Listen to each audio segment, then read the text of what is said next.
dia, boa tarde, boa noite e, por que não, boa madrugada, amigos, amigas que vão seguindo o meu canal novamente depois de estar parado durante um bom tempo, né?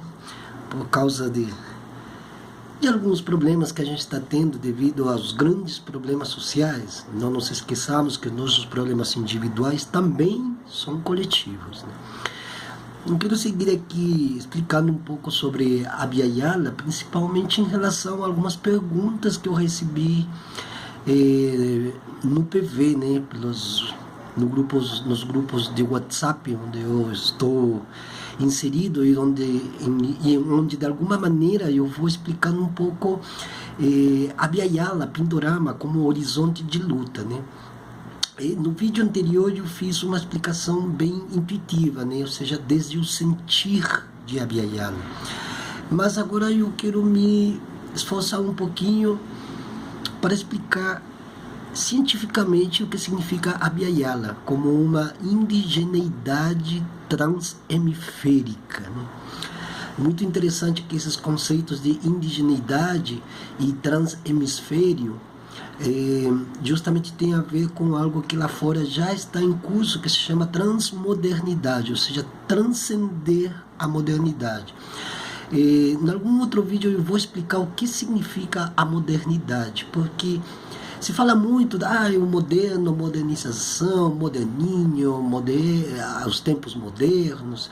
Só que isso aí não é apenas uma palavra, senão um conceito de modernidade, que é nada mais e nada menos do que um projeto civilizatório vindo desde o Ocidente e que acaba se conformando aqui nas Américas, né? A partir de 1492, com o desembarque das naus e caravelas de Cristóvão Colombo e os irmãos Pinzón, né? Que cada um desses elementos, digamos assim, não no sentido humano, mas no próprio elemento nau, o próprio elemento caravela, já é uma dinâmica na qual tem um conteúdo dentro, e esse conteúdo vai ser vertido, vai se verter ou vai vazar em algum lugar do mundo onde uma nova geopolítica vai se fundar em função de implantar ou implementar o capitalismo que hoje nós estamos vendo que já foi implantado a nível global. Abya Yala é um termo cuna dos povos da antiga Gran Colômbia, os países como Costa Rica, Panamá, São Cristóbal de las Casas, Colômbia, Venezuela, né? Que até o século XIX era denominado de Gran Colômbia, assim como existe o Grão-Pará aqui no Brasil, lá fora existia Gran Colômbia, que era uma forma de delimitação, né, geopolítica, né. Aí os povos designaram, através de conteúdos referentes à espiritualidade, à ciência, né, a ciência ligada à espiritualidade, não a ciência ocidental, que se separa da espiritualidade, né? Aí no outro vídeo, inclusive, eu vou explicar um exemplo, um dos exemplos mais emblemáticos em relação à questão científica newtoniana, que é Nicolás Copérnico, né? E eu já vou explicar isso aí porque é muito interessante. Nós temos que abrir os livros de história das ciências, história das artes, e a própria história no sentido de historiográfico, de historiografia, né? Nós temos que abrir esses livros, fazer uma reflexão, ler, para nós podermos entender como esse processo, esse projeto civilizatório que veio dentro das caravelas, quando desembarca aqui nas Américas, ele acaba se materializando, porque a ciência ela materializa. Vou fazer mais um parêntese. Uma ciência sem espiritualidade é uma ciência sem ética. Uma ciência sem ética é uma ciência sem limites. Uma ciência sem limites é uma ciência do vale tudo. E uma ciência do vale tudo é a ciência que destrói, que deturpa, que se embrenha pelos caminhos da civilização prometida, mas em torno de uma mega destruição que vai fazendo com que alguns poucos, hoje, que não passa de 2%, consigam acumular para si riquezas, lucros, dinheiros, propriedades, etc, etc e tal. O termo Abya Yala é um território de salvação, é um território em plena madurez. Por que essa designação? Porque esse cientificismo dos povos indígenas em relação a Abya Yala começa a toma, né? Com o passar dos anos, vai tomando esse bojo científico, ou dentro da esteira científica, ela vai tomando justamente essa magnitude, porque até antes de 1492, não somente em Abya Yala, como também em outras civilizações, a ciência estava ligada à espiritualidade. O que quer dizer isto? Quer dizer que se eu fazia testes com elementos da natureza e eu descobria algumas coisas que a natureza me dizia ou tentava se comunicar comigo de alguma forma, esse resumo, essa resposta, esse suprassumo dessa investigação, dessa pesquisa, até a época da Idade Média e logo mais, com o início, né, com esse projeto civilizatório da modernidade, da cristiandade, começa a tomar uma dupla face, né, ou que nós chamamos de dualismo cartesiano. Então, por exemplo, como eu falei antes, no caso de Copérnico, quando Copérnico descobre, apesar que ele não descobriu, né, os chineses já faziam 600, 800 anos antes, já sabiam que era o Sol o centro do sistema solar e que os planetas giravam em torno de si. Mas para as categorias hierárquicas, para os preceitos e conceitos dos dogmas da cristandade e do cristianismo, isso era uma afronta, né? Tanto é que ele foi combinado a se retratar diante das descobertas, né, que não foram descobertas, foram imitações. Inclusive ele fez uns cálculos muito errados, né, lembrando que isso aí já estava antes, inclusive inscrito na escola de astronomia em Damasco, que hoje é a capital da Síria, né? Então, na escola de Damasco, já mais de um século antes dele, já se sabia disso com cálculos matemáticos, aritméticos perfeitos, né? Porque eram civilizações muito mais avançadas, e esse avanço dessas civilizações, esse progresso das civilizações não tinha nada a ver com isso que nós estamos vendo agora, onde se destrói tudo e não há limites, né? Essa ciência sem ética. Eles tinham ética, eles tinham valores transcendentais, inclusive, que faziam eles mesmos compreenderem que não podiam ir muito além do que a própria natureza podia dar para nós, seres humanos, para nossa preservação, conservação, manutenção da vida. Não somente da vida humana, como da vida terrestre, no sentido geral. O que acontece com o termo Abya Yala? O Abya Yala é justamente essa ligação entre a ciência e a espiritualidade, porque eles, inclusive, Pachamama, o Tawhid, né, no mundo árabe muçulmano, justamente designava a ligação nossa, humana, com a natureza, e sempre sendo a mesma coisa. Eu não podia, por exemplo, um lugar que tem 30 árvores, derrubar 31 árvores, porque se sabia que era o fim da vida, o fim da projeção da vida em si, né?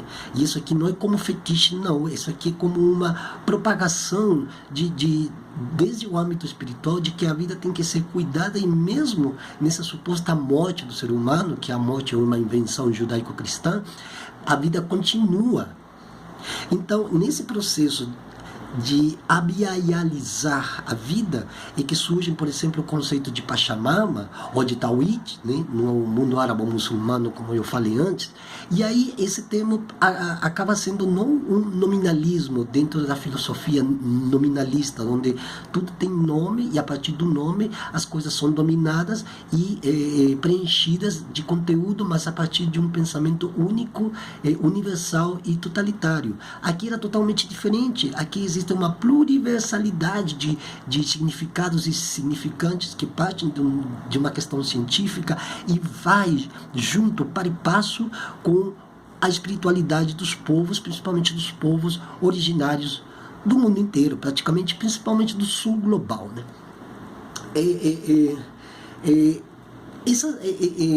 A Abya passa por 4 etapas históricas que se supõem que são as etapas dos ciclos da natureza, dos ciclos da Terra, né? Quando a gente, por exemplo, estuda as glaciações, que dizem que existiam os dinossauros e a extinção dos dinossauros, o movimento das águas, o movimento dos ares, porque isso é vida também, são seres vivos, o ar é ser vivo, a Terra inteira é um ser vivo, né?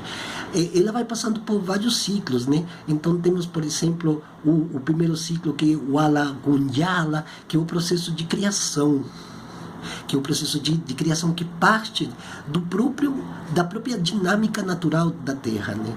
Logo nós temos, por exemplo, o Dagagunyala, que é o processo que se caracteriza pela etapa do caos, das doenças e o medo, que desemboca num enevoamento, por falar assim, para não falar de obscurantismo ou de obscuridade, né? Depois vem Dingwayala, que é a Mãe Terra, que é atormentada pelo fogo, porque o fogo purifica. Não é que o fogo destrói, queima, tudo vira cinza. O fogo como elemento purificador. E por fim, o quarto ciclo, Abya, que nós estamos vivendo ainda, se é que o homem branco não para de fazer os desmandos que está fazendo aí, esse é o processo na qual nós agora estamos inseridos, né? Onde todas as composições moleculares, celulares, vão de algum modo se adaptando às circunstâncias, ao clima, à alimentação, né? Tem várias coisas que estão imbricadas entre si, né? Então, esse passo científico que funda a representação desses ciclos é o que os povos originários no geral hoje denominam de forma nominal, claro, Abya, mas que antes de 1492, ou no caso brasileiro, antes de 1500, não existia isso, porque não havia necessidade, porque os povos tinham suas ligações espirituais, e o que se falava aqui já era dito na Índia, e o que se pensava na Índia já era pensado pelos povos bantus da África, ou pelos maoris lá na Nova Zelândia, ou pelos Chicxulub do Lago Ontário. Então, essas revelações trazem que o mundo, até então, não querendo dizer, esses povos, seus paraísos idílicos, né? Não, eles tinham suas encrencas como todo mundo, tinham seus problemas e tal, mas nunca, nunca, nunca igual desde 1492 em adiante, com a assunção do projeto civilizatório que é a modernidade, né? Em algum outro momento eu vou explicar bem pontualmente o que é modernidade, porque nós temos que ter muito, muito cuidado, inclusive com as próprias acepções que nós utilizamos. Se é moderno, é de 1500. Se supõe que dentro do quadro cronológico, a Idade Média acaba em 1499 e começa em 1500, ou em 1501.